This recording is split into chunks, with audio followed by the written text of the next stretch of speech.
केंद्र सरकार ने देश में नागरिकता संशोधन कानून यानी सीएए लागू कर दिया है। इसके साथ ही भारत, पाकिस्तान और अफगानिस्तान से आने वाले गैर मुस्लिम शरणार्थियों को नागरिकता देने का रास्ता साफ हो गया है। इसके कारण पड़ने वाले असर को भांपते हुए विपक्षी दलों ने इसका विरोध शुरू कर दिया है। पश्चिम बंगाल, केरल और तमिलनाडु ने साफ कर दिया है कि वे इस कानून को अपने राज्यों में लागू नहीं होने देंगे। विपक्षी दलों के बढ़ते विरोध को देखते हुए केंद्रीय गृह मंत्री अमित शाह ने साफ किया है कि सीएए संविधान के किसी प्रावधान का उल्लंघन नहीं करता और केंद्र सरकार को नागरिकता से संबंधित कानून बनाने और उन्हें लागू करने का अधिकार है। अमित शाह ने एक इंटरव्यू में विपक्षी नेताओं पर तुष्टीकरण की राजनीति करने का आरोप लगाया। साथ ही उन्होंने कहा कि सीएए का मोदी सरकार जो कानून लेकर आई है उसे रद्द करना संभव नहीं। विपक्ष इस पर केवल गलतफहमी पैदा कर रही है और तुष्टीकरण की राजनीति कर रही है। विपक्ष को लेकर अमित शाह ने क्या कहा है, आइए आपको सुनाते हैं। सारे विपक्षी दल, ओवैसी हो, राहुल गांधी जी हो या अरविंद केजरीवाल हो या ममता जी हो, ये झूठ की राजनीति कर रहे हैं। इसलिए टाइमिंग का महत्व नहीं है। भारतीय जनता पार्टी ने 2019 में अपने घोषणा पत्र में कहा है कि हम सीएए लेकर आएंगे और पाकिस्तान, अफगानिस्तान और बांग्लादेश के जो शरणार्थी है उनको नागरिकता देंगे। तो भारतीय जनता पार्टी का एजेंडा बहुत स्पष्ट है और वो एजेंडे के आधार पर हमें बहुमत मिला है। 2019 में ही ये बिल संसद के दोनों सदनों ने पार कर दिया। उसके बाद कोविड के कारण थोड़ा लेट हुआ।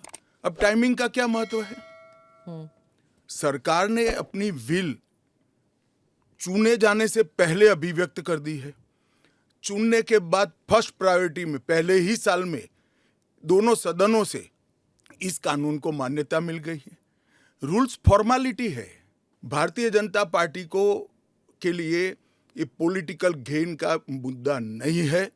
भारतीय जनता पार्टी के लिए, हमारे नेता नरेंद्र मोदी जी के लिए अफगानिस्तान, पाकिस्तान और बांग्लादेश से आए हुए करोड़ों शरणार्थियों को उनका अधिकार देने का मुद्दा है, उनकी वेदना से मुक्ति दिलाने का मुद्दा है और उनकी 3 पीढ़ी को न्याय देने का मुद्दा है, जो कांग्रेस पार्टी ने कभी नहीं किया। अमित शाह ने एक बार फिर दोहराया है कि यह कानून नागरिकता लेने का नहीं बल्कि देने का कानून है। करने की जरूरत नहीं है क्योंकि सीएए में किसी की नागरिकता लेने का प्रावधान ही नहीं है। सीएए सिर्फ और सिर्फ 3 देश, अफगानिस्तान, पाकिस्तान और बांग्लादेश से हिंदू, सिख, बौद्ध, क्रिश्चियन और पारसी, जो जैन और पारसी शरणार्थी आए हैं, इनको उनका अधिकार देने का कानून है, नागरिकता देने का कानून है, जिससे इनके जीवन की वेदनाओं को हम कम कर पाए। इस देश का एक इतिहास है। 15 अगस्त 1947 को देश का विभाजन हो गया। देश 3 हिस्सों में बंट गया। वो बैकग्राउंड है। भारतीय जनसंघ, भारतीय जनता पार्टी हमेशा विभाजन का विरोध किया। हम कभी सहमत नहीं थे। इस देश का विभाजन धर्म के आधार पर होना ही नहीं चाहिए था, मगर उस वक्त किया गया। जब धर्म के आधार पर आप विभाजन करते हो और वहाँ जो अल्पसंख्यक है उन लोगों पर ढेर सारे अत्याचार हो, धर्म परिवर्तन कराए जाए, इनकी महिलाओं को अपमानित किया जाए, वो माँ, बहन, बेटी के लिए वो शरण में आए भारत की, तो क्या उसको यहाँ नागरिकता का अधिकार नहीं है? और स्वयं कांग्रेस के नेताओं ने आज़ादी के वक्त सैकड़ों भाषणों में कहा है कि अभी मारकाट चल रही है, अभी जहाँ है वहाँ रह जाइए, बाद में जब कभी भी भारत में आएंगे आपका स्वागत है। परंतु बाद में इलेक्टोरल पॉलिटिक्स चालू हुई, वोट बैंक की राजनीति चालू हुई। एपीसमेंट के कारण वो वादा कांग्रेस पार्टी ने कभी पूरा नहीं किया, जो आज नरेंद्र मोदी पूरा कर रहे हैं। मुस्लिम आबादी के लिए ही वो हिस्सा आज भारत का भाग नहीं है। वो भूमि इसीलिए दे दी गई थी। फिर तो हर देश से अव्यवस्था से जो आना चाहिए, इसके लिए भारत के दरवाजे खोल लो। भारत कहाँ बचता है? अखंड भारत के जो लोग हिस्सा थे और जिन पर धार्मिक प्रताड़ना हुई है, उसको शरण देना मैं मानता हूं हमारी नैतिक जिम्मेदारी है और हमारी कॉन्स्टिट्यूशनल रिस्पॉन्सिबिलिटी। पश्चिम बंगाल, केरल और तमिलनाडु में इस कानून को नहीं लागू किए जाने के इन राज्यों के सीएम के ऐलान पर गृह मंत्री अमित शाह ने सवाल किया। उन्होंने कहा कि क्या आपके पास अधिकार है कि आप इसको लागू करने से इनकार कर सकते हैं। सीएए को लेकर दिल्ली के मुख्यमंत्री अरविंद केजरीवाल की कई आशंकाओं को भी लेकर अमित शाह ने करारा जवाब दिया। दिल्ली के मुख्यमंत्री अपने भ्रष्टाचार के उजागर होने से अपना आपा खो बैठे हैं। उनको मालूम नहीं है कि ये सारे लोग आ चुके हैं, आज भारत में ही रह रहे हैं। सिर्फ इनको अधिकार नहीं मिला है, वो अधिकार देने की बात है। 2014 तक जो आ गए इनको नागरिकता देनी है। और इतनी ही चिंता है तो वो क्यों बांग्लादेशी घुसपैठियों की बात नहीं करते हैं, रोहिंग्यास का विरोध क्यों नहीं करते हैं? क्योंकि वो वोट बैंक की पॉलिटिक्स कर रहे हैं। दिल्ली के चुनाव उनके लिए लोहे के चने चबाने जैसे हैं, इसलिए वोट बैंक की पॉलिटिक्स कर रहे हैं। नौकरी का कहां सवाल है, वो ऑलरेडी यहां है। और बांग्लादेशी नौकरी का अधिकार नहीं मार रहे हैं क्या? रोहिंग्यास नहीं मार रहे हैं? इनके लिए तो आप कभी नहीं बोले भाई।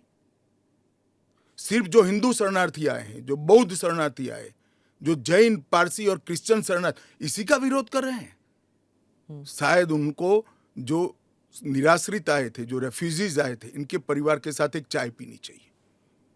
अरबों खरबों रुपए की संपत्ति छोड़कर रेफ्यूजी बनकर यहां आए थे, दिल्ली के बाजार में सब्जियों की दुकान लगाई थी। मोदी जी ने विभाजन की विभीषिका का दिन मनाकर उसको हिस्ट्री का हिस्सा बनाया है। इन लोगों के मन में संवेदना नहीं है, वो समझते नहीं है वहां धर्म के आधार पर इनके परिवार की महिलाओं का गौरव छीना जाए, अपमानित किया जाए, क्या करेंगे वो? इनकी वेदना हम भी नहीं सुनेंगे। 50 में आ गए, 60 में आ गए, 70 में आ गए, 80 में आ गए, आज भी नागरिकता नहीं है। बच्चों को अस्पताल में दाखला नहीं मिलता है, ढंग की नौकरी नहीं मिलती है, छुट भैया नौकरी करते हैं, अपने नाम से प्रॉपर्टी नहीं ले सकते हैं, मतदान नहीं कर सकते हैं। क्यों? क्या गुनाह है उनका? विभाजन का फैसला उन्होंने नहीं किया था, कांग्रेस पार्टी ने किया था। और उस वक्त सब ने कहा था कि जो आएंगे उसको हम नागरिकता देंगे। क्या सीएए के बाद एनआरसी भी आएगा, जैसे कि आशंका कई विपक्षी नेताओं को है? इस सवाल पर शाह ने क्या जवाब दिया, ये सुन लीजिए। सीएए का कानून अभी चर्चा पर है। 1, इसमें एनआरसी का कोई प्रोविजन नहीं है। 2, इसमें किसी की नागरिकता छीनने का कोई प्रोविजन नहीं है। 3, अगर विपक्ष को ये चाहिए कि उनसे चर्चा हो तो कोई भी कानून करने से पहले और बाद में संसद में चर्चा होती ही है। तो दोनों को मिक्सअप कर आप क्या लेना चाहते हो? अभी सिर्फ सीएए चर्चा में है। नागरिकता संशोधन विधेयक 11 दिसंबर 2019 को संसद ने पारित किया था। एक दिन बाद ही इस विधेयक को राष्ट्रपति की सहमति मिल गई थी। 11 मार्च 2024 को गृह मंत्रालय ने इसके नियमों को नोटिफाई किया है। सीएए के जरिए पाकिस्तान, बांग्लादेश और अफगानिस्तान से आए हिंदू, सिख, जैन, बौद्ध, पारसी और ईसाई समुदाय से संबंधित अल्पसंख्यकों को भारतीय नागरिकता लेने में आसानी होगी। ऐसे अल्पसंख्यक जो 31 दिसंबर 2014 को या उससे पहले भारत में प्रवेश कर चुके हैं, उन्हें अब भारत की नागरिकता मिलेगी।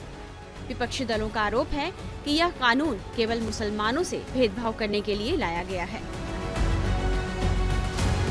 टाइम्स नाउ नवभारत डिजिटल की रिपोर्ट।